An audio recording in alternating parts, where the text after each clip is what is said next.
ان کا علمی لیول یہ ہے کہ میں ایک مفتی کو سن رہا تھا، وہ کہتا ہے کہ قرآن میں تو لکھا ہے غیر اللہ سے مدد مانگے. ایک تو ایسا جاہل ہے وہ کہتا ہے قرآن میں یا علی مدد بھی لکھا ہوا ہے. نہ میں وہابی نہ میں بابی، میں ہوں مسلم علمی کتابی. نہ میں وہابی نہ میں بابی، میں ہوں مسلم علمی کتابی. لیکن جہاں پہ تکوینی امور آئیں گے، تقدیر سے متعلق چیزیں آئیں گی، وہاں پہ نبی علیہ السلام نے کبھی یہ چیز تعلیم نہیں کی. اس کے لیے آپ صحیح مسلم اٹھا کے دیکھیں. نبی صلی اللہ علیہ وآلہ وسلم کے سامنے ایک شخص نے خطبہ دیا اور اس میں اس نے الفاظ بولے، من یطع اللہ ورسولہ فقد رشد، جو اللہ اور اس کے رسول کی اطاعت کرے وہ کامیاب ہو گیا. ومن یعصہما، اور جس نے ان دونوں کی نافرمانی کی، فقد غوا، تو بے شک وہ بہک گیا. پرفیکٹ جملہ تھا، کوئی خامی نہیں تھی اس جملے میں، کوئی آؤٹ آف کنٹیکسٹ نہیں تھا. جو اللہ اور اس کے رسول کی اطاعت کرے وہ کامیاب ہو گیا، جو ان دونوں کی نافرمانی کرے وہ گمراہ ہو گیا. لیکن نبی الاسلام نے اس جملے کو سن کے اپنے جلال کا اظہار فرمایا، بئس الخطیب انت، کتنا برا خطیب ہے تو، تجھے چاہیے تھا تو کہتا ومن یعص اللہ ورسولہ فقد غوا، جو اللہ اور اس کے رسول کی نافرمانی کرے وہ گمراہ ہوا. تو نے یہ کیوں کہا کہ جو ان دونوں کی نافرمانی کرے؟ اس صحابی کے دماغ میں کوئی کیڑا نہیں تھا کہ وہ آگے سے کہتا نہیں یا رسول اللہ میں نے آپ کو اللہ کا بندہ مانا ہے، میں نے آپ کا عطائی مانا ہے، اللہ کا ذاتی مانا ہوا ہے، آپ کا محدود مانا ہوا ہے، اللہ کا غیر محدود مانا ہوا ہے. اس دماغ میں اس طرح کا فطور نہیں تھا. جملہ بالکل کریکٹ تھا، لیکن نبی الاسلام امام الموحدین ہے صلی اللہ علیہ وآلہ وسلم، انہیں پتا تھا کہ اس چیز کو کوئی مس یوز کر سکتا ہے. کانٹیکسٹ بالکل دوسرا. جب ایک دفعہ بات کر لیں، بلکہ یہ تو عموماً جملے کا عیب ہوتا ہے کہ جب آپ ایک بات کو ریپیٹ کریں اسے دوبارہ ریپیٹ کریں. جب اس نے کہہ دیا نا جو اللہ رسول کی اطاعت کرے وہ کامیاب ہو گیا اور جو ان دونوں کی نافرمانی کرے ناکام ہوا، تو جملہ تو کانٹیکسٹ میں کلیئر ہے کہ ان دونوں سے مراد اللہ رسول کو پہلے علیحدہ کر چکا تھا، لیکن نبی الاسلام نے کہا دوبارہ علیحدہ کر. اور یہاں کہتے ہیں جی ہک ہے، ہک ہے، ہک ہے، جڑا ہک کی ڈھوں آ کے وہ کافر و مشرک ہے. اور بھائی جڑا ڈھوں کی ہک آ کے وہ کافر و مشرک ہے. ہاں تعلیمات میں ایک ہے، تعلیمات میں ایک کیا، ہم تو اس سے بھی بڑھ کر کہتے ہیں من یطع الرسول فقد اطاع اللہ، جس نے رسول کی اطاعت کی اس نے اللہ کی اطاعت کی. لیکن ان معاملات میں ہک ہے، ہک ہے نہیں ہے. ابو داؤد میں یہ مسلم کی حدیث آگے بھی چلتی ہے، اس میں تو الفاظ ہے نبی الاسلام نے کہا قم اذهب، اٹھ نکل جا ادھر سے. یعنی اتنا غصہ نبی الاسلام کا، وانک لعلی خلق عظیم، پھر بھی آپ سے برداشت نہیں ہوا. آپ نے کہا اٹھ، اس ٹائم تو اپنی شکل دور کرنا مجھ سے کہ تو نے جملہ کیوں بولا کہ جو ان دونوں کی نافرمانی کرے. پھر مسند احمد میں ایک حدیث ہے، الادب المفرد میں امام بخاری لے کر آئے ہیں، ایک صحابی نے نبی الاسلام کے سامنے کہا یا رسول اللہ صلی اللہ علیہ وآلہ وسلم ما شاء اللہ وشئت، جو اللہ چاہے اور جو آپ چاہیں. آپ نے فرمایا اجعلتنی للہ ندا اجعلتنی للہ عدلا، یہ دونوں الفاظ ہیں، کیا تو نے مجھے اللہ کے مقابلے پہ کھڑا کر دیا؟ وہ آگے سے کوئی بریلوی ہوتا یا شیعہ ہوتا تو وہ کہتا نہیں یا رسول اللہ آپ کو بات سمجھ نہیں آئی ہے، میں تو اللہ کی اطاعت سے ہی مان رہا ہوں، آپ کا وہ محدود اور غیر محدود، مستقل بذات غیر مستقل بذات، عطائی اور ذاتی کے فرق کے ساتھ بات کر رہا ہوں. آپ نے فرمایا بل قل ما شاء اللہ وحدہ، بلکہ کیا جو اکیلا اللہ چاہے. تو نبی الاسلام تو اتنی احتیاط کیا کرتے تھے. اور یہاں ان لوگوں کی جہالت کا اندازہ لگائے، حدیث کیا تھی کہ اللہ تعالیٰ جس کے ساتھ بھلائی کا ارادہ فرماتا ہے اسی کو دین کی سمجھ عطا فرماتا ہے. میرا کام تو دین پہنچانا ہے، عطا اللہ کرتا ہے، میں تو تقسیم کرتا ہوں. انہوں نے پکڑ کے رزق کی تقسیم اور پتہ نہیں کیا کچھ بنا دیا. جن لوگوں کا علمی لیول یہ ہو وہ آپ کو دین سکھائیں گے. ان کا علمی لیول یہ ہے کہ میں ایک مفتی کو سن رہا تھا، وہ کہتا ہے کہ قرآن میں تو لکھا ہے غیر اللہ سے مدد مانگے. ایک تو ایسا جاہل ہے وہ کہتا ہے قرآن میں یا علی مدد بھی لکھا ہوا ہے. سورہ مائدہ سورت نمبر 5 آیت نمبر 35، یا ایھا الذین آمنوا اتقوا اللہ، اے ایمان والو اللہ سے ڈرو اور وسیلہ تلاش کرو، وجاہدوا فی سبیلہ، اللہ کی اس کی راہ میں جہاد کرو، لعلکم تفلحون. 35 مائدہ کی 35 الوسیلہ، وسیلہ تلاش کریں. یا علی مدد، یا حسین مدد، یا رسول مدد، یا غوث الاعظم اغثنی شیئا للہ، اے غوث اعظم ہماری دستگیری فرما اللہ کے لیے. یہ سب وسیلہ ہے، وسیلہ. جب قرآن نے ہمیں یہ حکم دیا کہ وسیلہ تلاش کرو تو ہم نے وسیلہ تلاش کر لیا. علی ہمارے لیے وسیلہ ہے، غوث اعظم ہمارے لیے وسیلہ ہے، شیخ عبد القادر جیلانی وسیلہ ہے ہمارے لیے، رسول اللہ کی ذات امام علی حضرت سیدنا حسین یہ ہمارے لیے وسیلہ ہے. قرآن کی آیت میں آپ کو بتا رہا ہوں. اور جب پوچھتے ہیں کہاں لکھا ہوا ہے تو اسٹریم سے نکال دیتے ہیں مخالف کو. ان کا لیول یہ ہے. وہی مفتی کہتے ہیں قرآن میں لکھا ہے کہ آپ صبر اور نماز سے مدد چاہو. جی بالکل لکھا ہوا ہے، یا ایھا الذین آمنوا استعینوا بالصبر والصلاۃ، اے اہل ایمان مدد چاہو نماز اور صبر کے ذریعے سے. آگے بھی پڑھنا ان اللہ مع الصابرین، بے شک اللہ تعالیٰ صبر کرنے والوں کے ساتھ ہے. وہ کہتے ہیں دیکھیں نماز اور صبر یہ غیر اللہ ہے اور قرآن کہہ رہا ہے ان کی مدد چاہو. قرآن میں یہ لکھا ہے ان کی مدد چاہو, اس سے مدد چاہو. اس سے کس کی مدد؟ اللہ کی. ان اللہ مع الصابرین. نہیں نہیں نہیں یہ نہیں تو اور کیا ہے؟ المدد یا نماز, المدد یا صبر. یہ تو تم بھی نہیں کہتے ہو. کس مسجد میں لکھا ہوا ہے بریلیوں کی یا شیعہ کی المدد یا نماز, المدد یا صبر؟ عام مسلمان سے بھی پوچھے وہ کہے گا اس کا مطلب یہ ہے کہ صبر اور نماز وہ اعمال ہے جن سے اللہ کی مدد ملتی ہے. المدد یا نماز کہاں سے ہو گیا؟ المدد یا صبر کہاں سے ہو گیا؟ یہ تو اللہ کی مدد کا ذکر تھا. ان لوگوں کا لیول صرف یہ ہے, ان لوگوں کا لیول یہ ہے کہ ہم کہتے ہیں ایاک نعبد و ایاک نستعین. یہ ہمیں آگے سے پتہ کیا کہتے ہیں جی امی سے روٹی مانگنا بھی شرک ہو گیا. اندازہ کرو, مفتی اکمل صاحب نے باقاعدہ کتاب میں یہ جملے لکھے ہوئے ہیں. امی سے روٹی نہ مانگے یار, کس نے کہا امی سے روٹی نہ مانگے آپ؟ اس کا ایاک نعبد و ایاک نستعین کے ساتھ کیا تعلق بن گیا؟ ایک اور جاہل آیا, وہ شیعہ کا عالم تھا, وہ کہہ رہا ہے کہ دیکھیں سورہ فاتحہ میں تو غیر اللہ کی مدد مانگی گئی ہے. آپ سن کے حیران ہو جائیں گے ان کا علمی لیول دیکھ کے. وہ کہتے ہیں شروع میں نہیں ہے الحمدللہ رب العالمین, تمام تعریفیں اللہ کے لیے ہیں جی. تو کہتے ہیں کیا ہم انبیاء کرام کی اہل البیت کی صحابہ کی تعریفیں نہیں کرتے ہیں؟ تو یہ جو قرآن میں آتا ہے تمام تعریفیں اللہ کے لیے ہیں, اس کے تحت تو پھر کسی اور کی تعریف ہونی نہیں چاہیے تھی. اے بھی چکر دے بھیجے. آپ ان کا لیول دیکھ لیں. اور بھائی انبیاء کرام علیہ السلام اہل البیت کی انبیاء کی تعریف اللہ تعالیٰ نے خود کی ہوئی ہے, اور اس تعریف کا کوئی لینا دینا نہیں ہے اللہ کی جو تعریف ہم کرتے ہیں. کیا ہم انبیاء کی نماز پڑھتے ہیں, ان کے آگے جھکتے ہیں, ان کی عبادت کرتے ہیں؟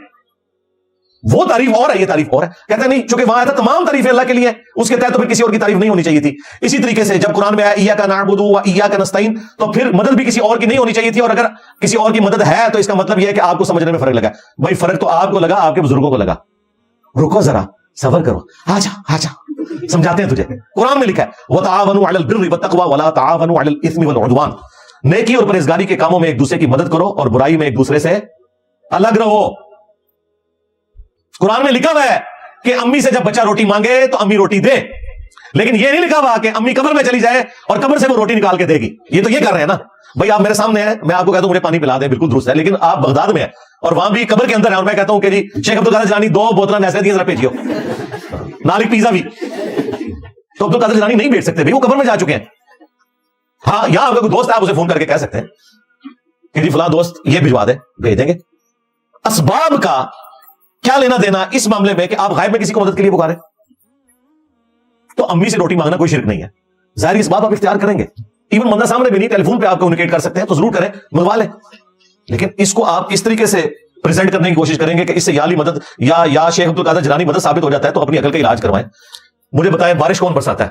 اللہ. ڈیوٹی کس کی ہے؟ فرشتوں کی. اگر ہم فرشتوں سے بارش مانگیں گے تو مشرک ہو جائیں گے. کوئی مسلمان فرشتوں سے بارش نہیں مانگتا, اللہ سے مانگتا ہے.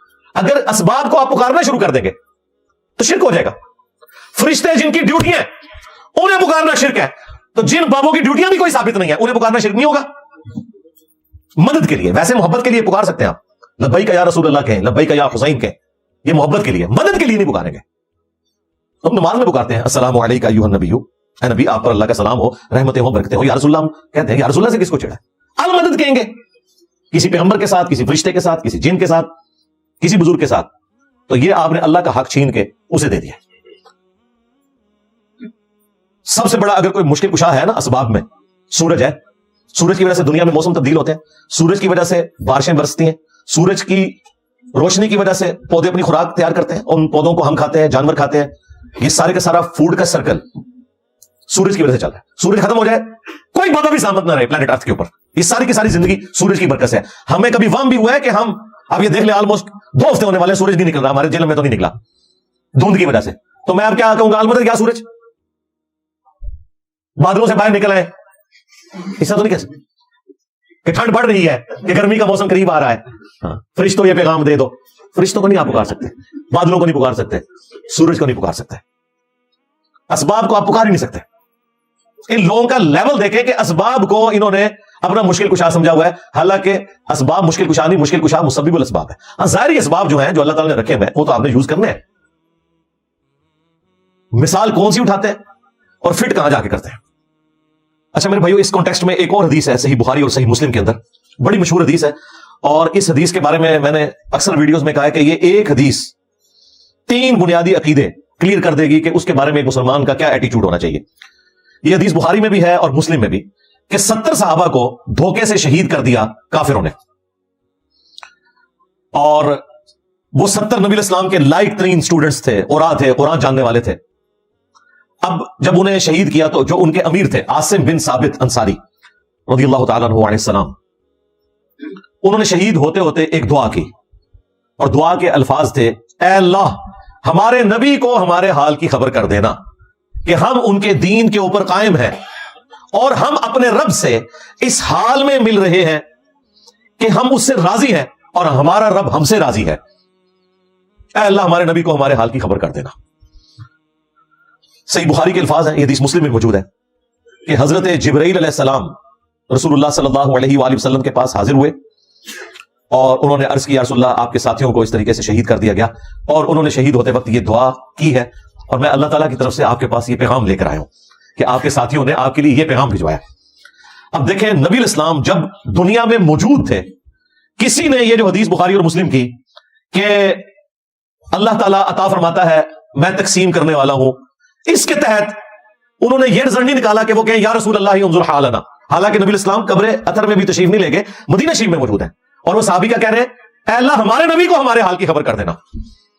یعنی ان کا کیا عقیدہ تھا کہ اللہ بتائے گا تو نبی کو پتا چلے گا، مطلب علم غیب کا صحیح والا عقیدہ کہ جو اللہ بتاتا ہے وہ نبی کو پتا ہوتا ہے۔ دوسرا، ان صحابہ کا یہ عقیدہ تھا کہ نبی الاسلام حاضر و ناظر نہیں ہے، یعنی یہاں موجود نہیں ہے، ویسے تو یہ لفظی گستاخانہ ہے، حاضر تو ہم حضور کے سامنے ہوں گے، حضور ہمارے سامنے حاضر تو نہیں ہوں گے، تشریف لے کر آئیں گے۔ دیکھو کتنے گیا دماغ میرا، یہ لفظی گستاخانہ ہے حاضر و ناظر۔ حاضر تو ہم رسول اللہ کے سامنے ہوں گے، نبی الاسلام ہمارے سامنے حاضر ہوں گے، وہ تو تشریف لائیں گے، چلے ایک ٹرم کے طور پر۔ تو صحابہ کرام کا حاضر و ناظر والا عقیدہ نہیں تھا، ورنہ وہ کہتے ہیں یا رسول اللہ آپ دیکھ لیں کہ ہم آپ کی خاطر جان دے رہے ہیں اور آپ کے دین پر قائم ہیں۔ تیسرا، استمداد اور استعانت یعنی مدد کے لیے پکارنا، یہ عقیدہ بھی کلیئر ہو گیا۔ انہوں نے یہ نہیں کہا یا رسول اللہ انظر حالنا، یا رسول اللہ مدد، دیکھیے ہم آپ کی طرف سے آئے تھے، ہمیں دھوکے سے انہوں نے شہید کر دیا۔ انہوں نے کہا اے اللہ تو ہمارے نبی کو ہمارے حال کی خبر کر دینا۔ ایک حدیث اور 3 عقیدے، علم غیب، حاضر و ناظر اور استعانت اور استمداد، یہ عقیدہ بتا دیا کہ اس کی صحیح والی شکل کون سی ہے۔ اور پھر نبی الاسلام نے پوری مبارک زندگی کے اندر جتنی بھی دعائیں سکھائی ہیں، جتنے وظیفے تعلیم فرمائے ہیں، اور جن پر آپ نے خود عمل کیا ہے، ان میں کوئی اس طرح کی وسیلے والی بات جو یہ پیش کرتے ہیں دھو زبردستی والی، وہ موجود نہیں ہے، یا غیر اللہ سے مدد نہیں ہے۔ قرآن میں 40 کے قریب دعائیں آئی ہیں انبیاء کی، وہ ساری کی ساری ربنا کے ساتھ ہیں۔ بعض تو اللہ تعالیٰ نے خود سکھائی ہوئی ہیں، ساری کی ساری ڈائریکٹ دعائیں۔ صحیح بخاری میں ابن عباس کہتے ہیں کہ تمہارے جد امجد ابراہیم خلیل اللہ کو جب آگ میں پھینکنے لگے تو انہوں نے پڑھا تھا حسبنا اللہ و نعم الوکیل، اور تمہارے نبی صلی اللہ علیہ وآلہ وسلم پر بھی جب کبھی مشکل اور پریشانی آتی تھی تو وہ کہتے تھے حسبنا اللہ و نعم الوکیل، ہم نے اللہ ہی پر بھروسہ کیا اور وہی بہتر کارساز ہے۔ یہ قرآن میں آیت بھی ہے کہ جب صحابہ کرام کو یہ خبر پہنچی کہ کافر ان کے خلاف سازش کر رہے ہیں تو انہوں نے کہا حسبنا اللہ و نعم الوکیل۔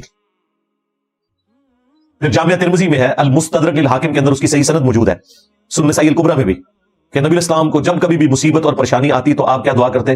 یا حی یا قیوم برحمتک استغیث، اے خود سے زندہ ہر چیز کو تھامنے والے، میں تیری رحمت کے ساتھ تیری مدد کا سوال کرتا ہوں۔ تو نبی الاسلام تو یہ تعلیم فرمایا کرتے تھے۔ ہاں ایک پروٹوکول ہے دعا کا، وہ جامعہ ترمذی میں حدیث موجود ہے کہ جو شخص اللہ تعالی کا ذکر کر کے اور درود شریف پڑھ کے اللہ کی طرف متوجہ ہوتا ہے، اللہ تعالیٰ اسے کبھی محروم نہیں لوٹاتا۔ تو جب بھی دعا کرنی ہے پہلے اللہ کی حمد، پھر درود شریف اور پھر دعا۔ نماز میں بھی ہم یہی کرتے ہیں، پہلے اللہ کی حمد کرتے ہیں، التحیات للہ والصلوات والطیبات، پھر سلام عرض کرتے ہیں، پھر درود شریف پڑھتے ہیں، اینڈ پہ جا کے دعائیں مانگتے ہیں۔ یہ ترتیب ہے۔ تھوڑی سی عقل اگر استعمال کی جائے آپ کو بالکل کلیئر ہو جائے گا کہ انہوں نے توحید کے نام کے اوپر امت میں شرک پھیلایا ہوا ہے، اور ہمیں کہتے ہیں نہیں پوری امت کو مشرک بنا رہے ہیں۔ ہم صرف عقیدہ بتاتے ہیں شرک ہے، ہم نے کبھی نہیں کہا کہ فلاں فرقہ یا فلاں مولوی کافر اور مشرک ہے، اسلام سے نکل گیا، یہ تو ہم نے کبھی بات نہیں کی ہے۔ ہم صرف بتاتے ہیں کہ یہ عقیدہ غلط ہے، دیٹس آل، یہ تو ہم نے بتانا ہے۔ اگر نہیں بتائیں گے تو اصلاح کیسے ہوگی؟ اس طریقے سے اصلاح نہیں ہو سکتی کہ آپ میٹھی میٹھی باتیں کریں، میٹھی میٹھی باتیں کر کے کبھی تو یہ سمجھ آئی ہوتی آج دنیا میں اتنی چینج ہمارے بعد کیوں آ گئی ہے۔ ہم نے بتایا کہ ٹوٹی کمند کہاں انہوں نے دھوکہ دیا ہے، اور آپ کو غلط چیزیں قرآن و سنت کے لبادے میں اوڑھ کر پیش کرنے کی کوشش کی ہے۔ قرآن و سنت کا کوئی لینا دینا نہیں ان عقائد کے ساتھ جو یہ پریزنٹ کر رہے ہیں۔ مولا علی نے یہ تعلیم کیا تھا کہ میں تو پوری زندگی اللہ کو مدد کے لیے پکاروں، اور تم میرے دنیا سے جانے کے بعد مجھے مدد کے لیے پکارنا شروع کر دو۔ مولا علی نے جو کچھ کہنا تھا وہ کہہ دیا ہے۔ مکتوب نمبر 31 نکال لیں، جو خط حسن ابن علی کے نام ہے، نہج البلاغہ میں، شیعہ کی کتاب میں۔ وہ سٹارٹ ہی اتنا زبردست انداز میں ہوتا ہے, کافی لمبا کھاتا ہے وہ تو سارا, ایٹ لیسٹ 1 گھنٹہ چاہیے میں اگر ایک ایک لفظ کے اوپر بحث کروں. وہ کہتے ہیں میرے بیٹے حسن, یہ اس باپ کی وصیت ہے جس نے ان قریب مر کے فنا ہو جانا ہے. اے میرے بیٹے حسن, تجھے جب بھی کوئی مصیبت ہو, پریشانی ہو, تو صرف اللہ ہی سے مدد طلب کرنی ہے, صرف اللہ کو پکارنا ہے. میرے بیٹے حسن یاد رکھنا, اللہ کا دربار وہ درگاہ ہے کہ اس نے اپنے دربار کے باہر کوئی دربان بھی مقرر نہیں کیا کہ جس کی اجازت سے, جس کے صدقے سے, جس کے وسیلے سے اندر آنا پڑے. تو ڈائریکٹ اللہ سے مانگ. تو مولا علی نے تو کوئی نیا عقیدہ نہیں دیا, یہ قرآن میں لکھا تھا, وَإِذَا سَأَلَكَ عِبَادِي عَنِّي فَإِنِّي قَرِيبٌ. اے میرے محبوب صلی اللہ علیہ وآلہ وسلم, جب میرے بندے آپ سے میرے بارے میں پوچھیں تو تم فرماؤ بے شک میں تمہارے بالکل قریب ہوں. اجیب الدعوۃ الداعی اذا دعان, ہر پکارنے والے کی پکار کو سنتا ہوں جب بھی وہ مجھے دعا میں پکارے. لیکن فَلْيَسْتَجِيبُوا لِي وَلْيُؤْمِنُوا بِي, لوگوں کو بھی چاہیے کہ میری دعوت کو قبول کریں, مجھ پر ایمان لائیں, جیسا کہ ایمان لانے کا حق ہے, تو وہ کامیاب ہو جائیں گے. تو مولا علی نے جو عقیدہ بتایا وہ موجود تھا. یہ وہی عقیدہ جو نبی اسلام نے دیا ہے. ابو داؤد میں ترمذی میں حدیث ہے, نبی اسلام نے فرمایا الدعاء هو العبادہ, دعا ہی تو عبادت ہے. اور آپ نے اپنی بات کی دلیل میں قرآن کی آیت پڑھی, وقال ربکم, اور تمہارے رب نے یہ وصیت کی تھی, ادعونی استجب لکم, اے میرے بندو مجھ سے مانگو میں تمہاری دعاؤں کو قبول کروں گا. ان الذین یستکبرون عن عبادتی, بے شک جو لوگ دعا کرنے میں مجھ سے تکبر کریں گے, مجھ سے دعا نہیں مانگیں گے. عبادت کا لفظ آیا دعا کے لیے, ان قریب میں انہیں ذلیل و خوار کر کے جہنم میں پھینکوں گا. والعیاذ باللہ تعالی. نبی اسلام نے یہ آیت پڑھی کہ دعا ہی تو عبادت ہے. تو یہ امی سے روٹی مانگنا یہ دعا نہیں ہے, یہ اسباب ہے. نہیں وہ ٹھیک ہے آپ کی بات, ایاک نعبد و ایاک نستعین میں یہ تو ہے کہ ہم نے مدد اللہ سے مانگنی ہے, دعا اللہ سے کرنی ہے, لیکن یہ کہاں لکھا ہوا ہے کہ کسی اور سے نہیں کرنی؟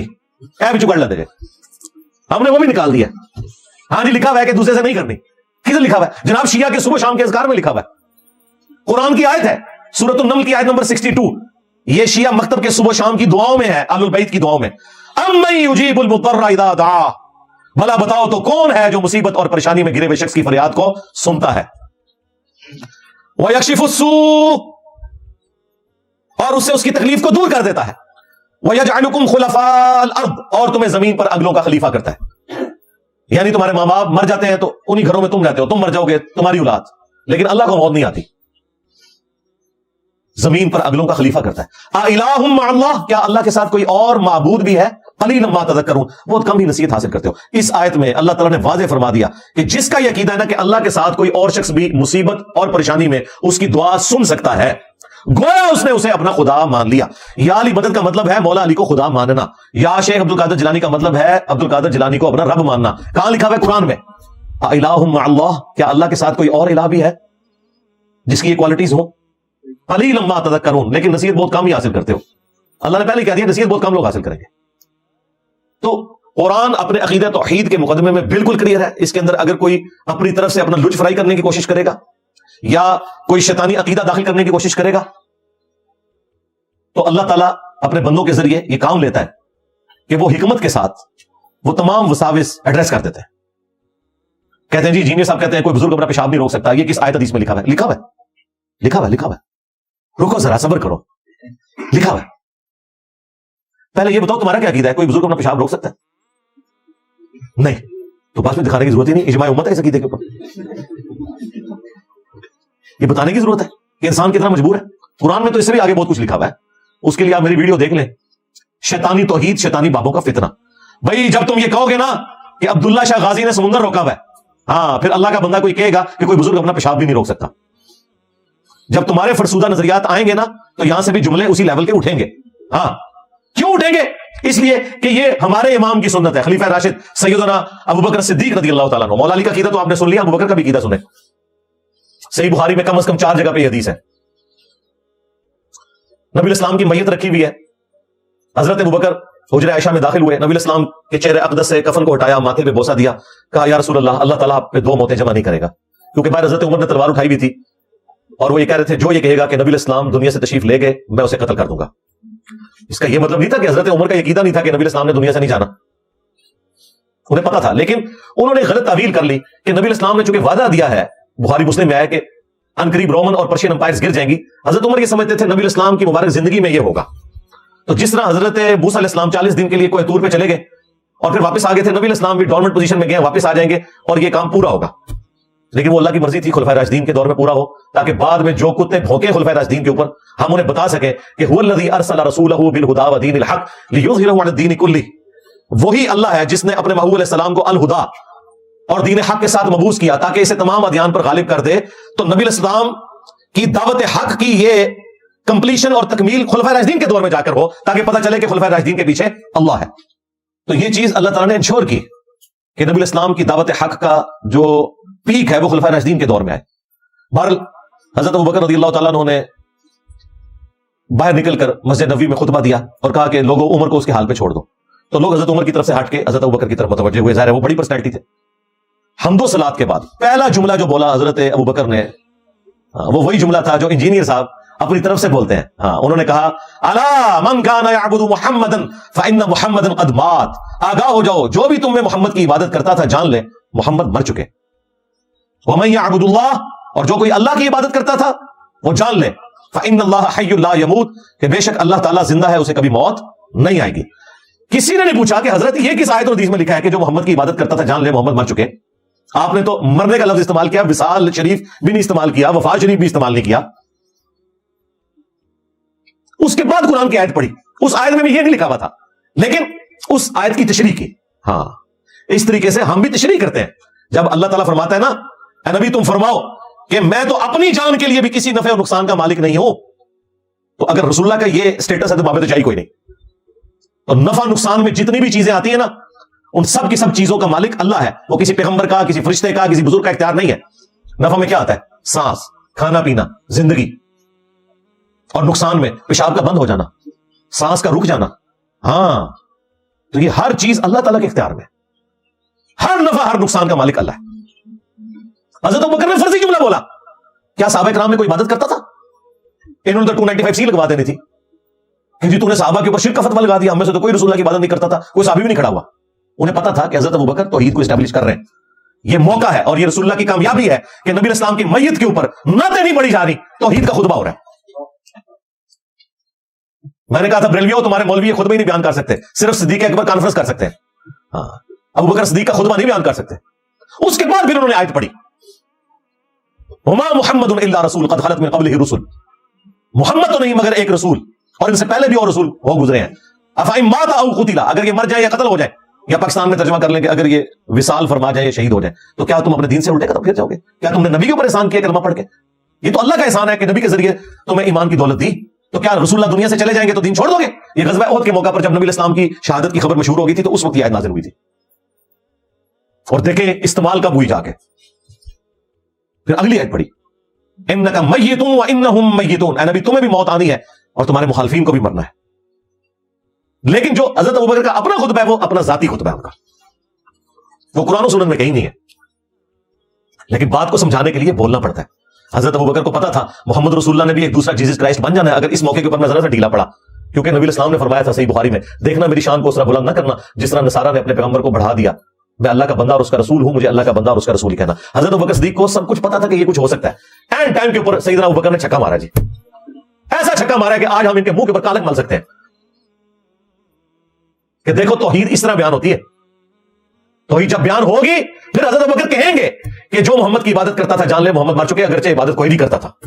ہاں اور جب تم یہ کہو گے کہ بزرگوں نے سمندر روکا ہوا ہے، تو پھر اللہ تعالیٰ ابوبکر کے غلام کے دماغ میں یہ بات ڈال دے گا کہ ان کو کیا ہے کہ کوئی بزرگ اپنا پیشاب بھی نہیں روک سکتا، سمندر روکنا تو بڑی دور کی بات۔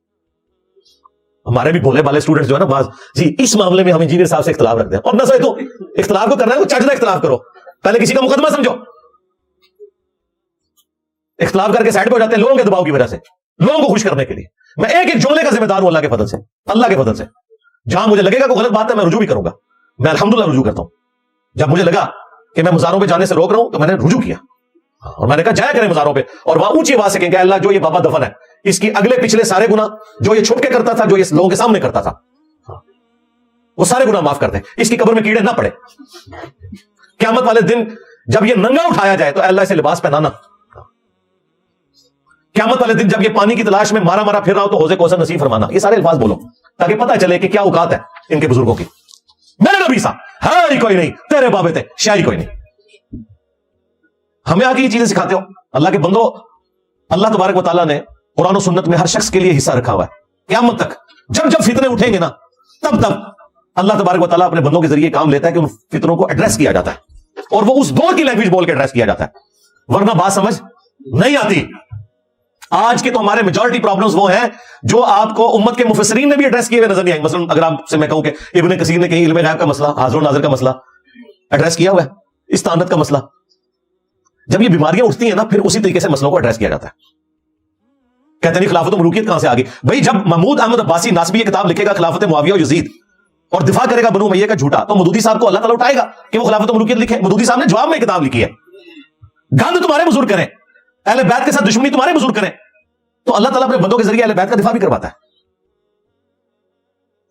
جب وہابی قرآن و سنت کے نام کے اوپر دھوکہ دیں گے تو جناب 2812 بھی آ جائے گی باہر مارکیٹ میں، یہ بخاری میں پہلے کی موجود تھی، لیکن ضرورت جس وقت پڑی، جس طرح کہ وہ آیت پہلے سے موجود تھی قرآن میں وما محمد الا رسول، لیکن نکلی کس وقت؟ حضور کی میت کے اوپر ضرورت پڑ گئی نا۔ تو یہ 2812 تقتلہ الفئۃ الباغیہ، افسوس ہے عمار تجھے باغی جماعت قتل کرے گی، تو انہیں اللہ اور جنت کی طرف بلائے گا، وہ جماعت جہنم کی طرف بلائے گی۔ تو جب مولا علی کے دشمن پیدا ہوں گے تو پھر کوئی اللہ تعالیٰ مولا علی کا غلام پیدا کرے گا جو دفاع میں وہ ساری حدیثیں نکال کے سامنے رکھے گا۔ 5B ریسرچ پیپر کہاں سے آ گیا جی؟ ادھر سے آیا ہے۔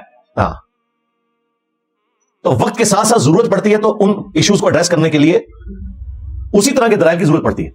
اب انہوں نے تماشا لگایا ہوا ہے عرصہ دراز سے، جی بخاری میں حدیث ہے عبداللہ بن عمر خوارج کو بدترین مخلوق کہتے تھے کہ وہ کافروں والی آیات مسلمانوں پہ لگاتے تھے۔ جی بالکل، وہ آپ کے بزرگ تھے۔ یہ کون تھے خوارج؟ حضرت علی کے دشمن، وہ تو تم ہو، علی کا شیعہ تو میں ہوں، علی کا دفاع تو میں کر رہا ہوں۔ خارجیوں کی اولادیں ہمیں بتائیں گے کہ ہم بدترین مخلوق ہیں، اور بدترین مخلوق تو تم ہو جنہوں نے بنو امیہ کی تنہائیں کھائی ہیں۔ ہم تو حضرت علی کے سپورٹر ہیں جی، قرآن ان کے حلق سے نیچے نہیں اترے گا۔ بالکل، یہ تمہارے بارے میں ہے۔ 5 نمازوں کی ہر رکعت میں پڑھتے ہو ایاک نعبد و ایاک نستعین، لیکن یہ زبان سے حلق سے نیچے اتر کے دل تک عقیدہ نہیں جاتا۔ نماز پڑھ کے تو بابے کے آگے جا کے جھکتے ہو۔ یہ تم لوگ ہو، زبان تک صرف آیت ہے، حلق سے نیچے نہیں اترتی۔ دیکھو ہمارے تو دل میں یہ آیت لکھی ہوئی ہے اللہ کے فضل سے۔ تمہارا حال یہ ہے، تمہاری مسجد میں کوئی رات کے یا اللہ مدد لکھ جائے نا تم اس کے اوپر پیٹ پھروا دو گے۔ جاؤ جی، چیلنج ہے وہابیوں، کسی بھی بریلویوں کی مسجد میں یا اللہ مدد لکھ کے بتاؤ، اور لکھنا ساتھ صرف اور صرف یا اللہ مدد۔ اور بریلویوں چیلنج ہے، تم بھی بڑی پینگیں بڑھا رہے ہو نا وہابیوں کے ساتھ، کسی وہابی کی مسجد کے باہر لبیک یا رسول اللہ لکھ کے بتاؤ۔ ہم دونوں عقیدوں کو صحیح مانتے ہیں، ہم مدد یا رسول اللہ نہیں، لبیک یا رسول اللہ۔ لیکن ہم نے کہا ہے لبیک یا رسول اللہ، ہم حاضر ہیں۔ دیکھیں ان بابوں کے ساتھ ہم کیا کرتے ہیں۔ انہوں نے آپ کی عصمت کے اوپر ڈاکہ مارنے کی کوشش کی تو یا رسول اللہ دیکھیں ان کے ساتھ کرتے کیا ہم نے ایسا لبیک کہا ہے کہ ان کے سارے لبیک فارغ ہو گئے۔ تو یہ ان لوگوں کا حال ہے، وہ جی خوارج، اور پھر اس کو خود سے بریف کیا ہوا ہے۔ وہ کہتے ہیں جی وہ خوارج بتوں والی آیات جو ہے وہ انبیاء کے اوپر لگاتے تھے۔ یہ تو نہیں لکھا ہوا اس کے اندر، لکھا ہوا ہے کافروں والی آیات مسلمانوں پہ لگاتے تھے، یعنی کہ صحابہ کرام کے اوپر کفر کے فتوے لگاتے تھے۔ کون؟ خوارج۔ بتوں والی آیات انبیاء کے اوپر لکھا ہی نہیں ہوا، کون گلا کرتے ہو؟ بالکل، آپ تو صحابہ کی بات کر رہے ہیں، ہم کہہ رہے ہیں آج بھی اگر کسی کے عقیدے میں کفر اور شرک نہیں پایا جاتا اور آپ کافروں والی آیات ان کے اوپر لگاتے ہیں تو کفر آپ کی طرف لوٹ جائے گا۔ جس طرح آپ سب لوگ مجھے قادیانی کہتے ہیں، تو میں تو غلام احمد قادیانی کو بھی دجال سمجھتا ہوں، چشتی رسول والے کو بھی دجال سمجھتا ہوں، تھانوی رسول والے کو بھی دجال سمجھتا ہوں، عبارتوں کی حد تک، بزرگوں کی بات نہیں کر رہا ہوں، مر کے اپنے جام کو پہنچ چکے ہیں، ان کا معاملہ اللہ کے سپرد ہے، عبارتوں کی بات کر رہا ہوں۔ تو میرا تو کوئی نہیں لینا دینا اس کے ساتھ۔ تم بتاؤ تم کہاں پہ کھڑے ہوئے ہو؟ الزامات میرے اوپر لگاتے ہو۔ تو الحمدللہ صحابہ کرام علیہم رضوان کامل الایمان مومنین تھے، ان کے اوپر خوارج نے غلط آیات فٹ کی، اس وجہ سے عبداللہ بن عمر کہتے تھے یہ بدترین لوگ ہیں۔ یہ صحابہ تو اس طرح کے نہیں تھے جس طرح یہ کہتے ہیں۔ عبداللہ بن عمر یہ نہیں کہہ رہے تھے کہ اگر کوئی کفر شرک کرتا رہے تو اس پہ آیت نہیں فٹ ہو سکتی، یہ تو بات ہی نہیں کی انہوں نے،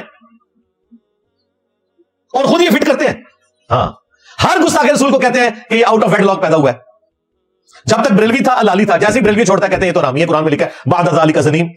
ولید بن مغیرہ والی آیت فٹ کرتے تھے، تو ولید بن مغیرہ تو کافر تھا، اور تم سارے دیوبندیوں اور وہابیوں کو گستاخ رسول کہہ کے کافروں والی آیت نہیں فٹ کرتے ہو، اور خود بریلویوں کے اوپر بھی فٹ کرتے ہیں۔ یہ میلاد کے جلسوں میں یہ آیت نہیں پڑھتے قل ان کنتم تحبون اللہ فاتبعونی یحببکم اللہ، اے نبی تم فرماؤ کہ اگر تم اللہ سے محبت کرتے ہو تو پھر رسول اللہ کی اتباع کرو، پھر اللہ بھی تم سے محبت کرے گا۔ تو یہ تو یہودیوں کے بارے میں تھا کہ یہودی رسول اللہ کی اتباع کے لیے راضی نہیں تھے، تو یہ صحابہ کو تو نہیں حضور کہ کہا گیا کہ بھئی اگر تم دعوے دار ہو تو یہ کرو۔ صحابہ کرام تو پہلے ہی اتباع کرتے تھے، یہودی کہتے تھے ہم اللہ کو مانتے ہیں، اپنے مرضی کے پیغمبروں کو مانیں گے۔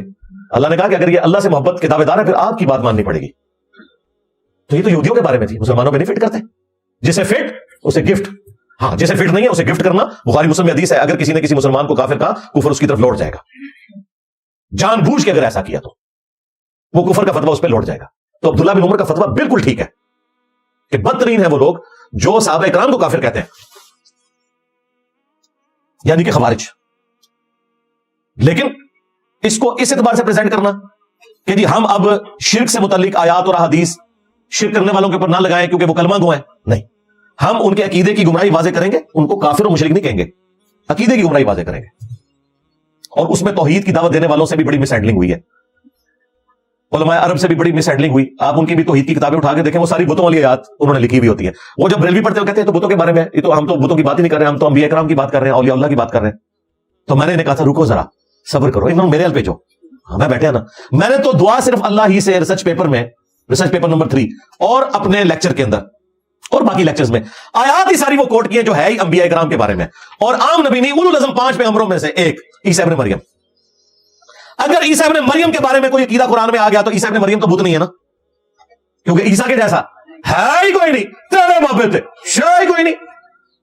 تو جو عیسیٰ ابن مریم کے بارے میں قرآن میں آیا, اب تم نہیں بھاگ سکتے کہ یہ بتوں کے بارے میں ہے. تو سنو پھر کیا کچھ آیا ہوا ہے.